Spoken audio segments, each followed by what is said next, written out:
Your final and capstone assignment in COM 181 Online is the persuasive speech assignment. As with our previous speeches, we wanted to talk to you today just to make sure everybody's on the same page as far as the basic guidelines for this speech. But before we review the guidelines, let me just make one again plea for me as the course manager.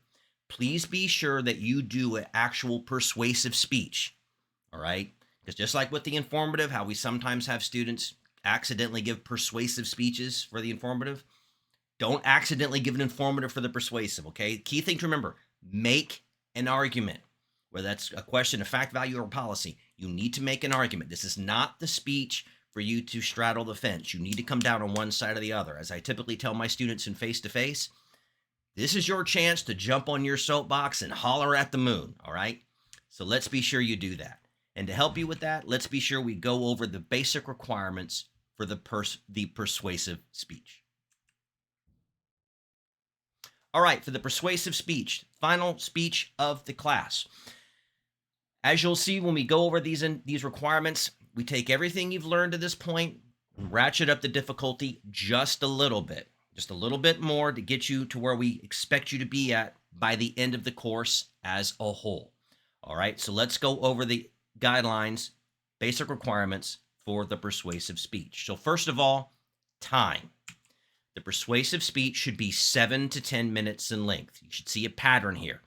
Personal narrative was 3 to 5. Informative was 5 to 7. Now we're at 7 to 10. And just like before, that's 7 to 10 minutes of you talking, not just a video that's that long, all right? If your video is 7 minutes, but you only talk for 6, then you didn't talk for 7 minutes, all right?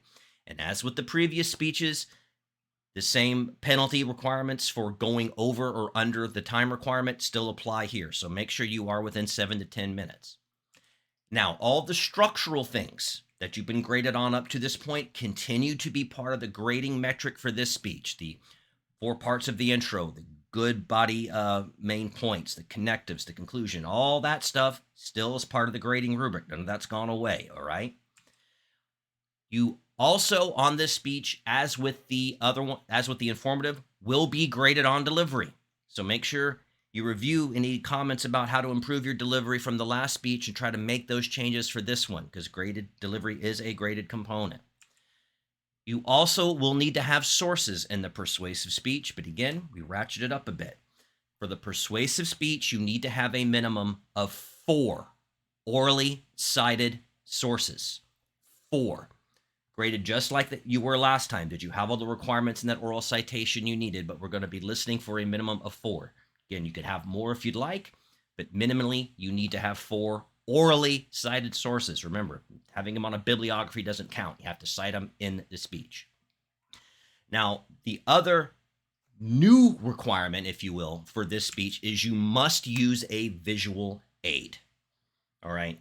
You have to have a visual aid for this speech, and you will be graded on, as far as your visual aid, proper construction, how it looks and so forth, and how you integrate it into your speech. Now, if you have specific questions about how you want to show something, ask your individual instructor, okay? There is some general guidelines, and I made a video about those, but go talk with your individual instructors if you have a question about how to actually do that, right? But you will need to have a visual aid. And as with all the other speeches, you need to have a copy of your preparation outline submitted using the exact same way you did before. And just like with the speech, you'll upload it to GoReact as you have with the other ones. So those are your basic requirements for the persuasive speech.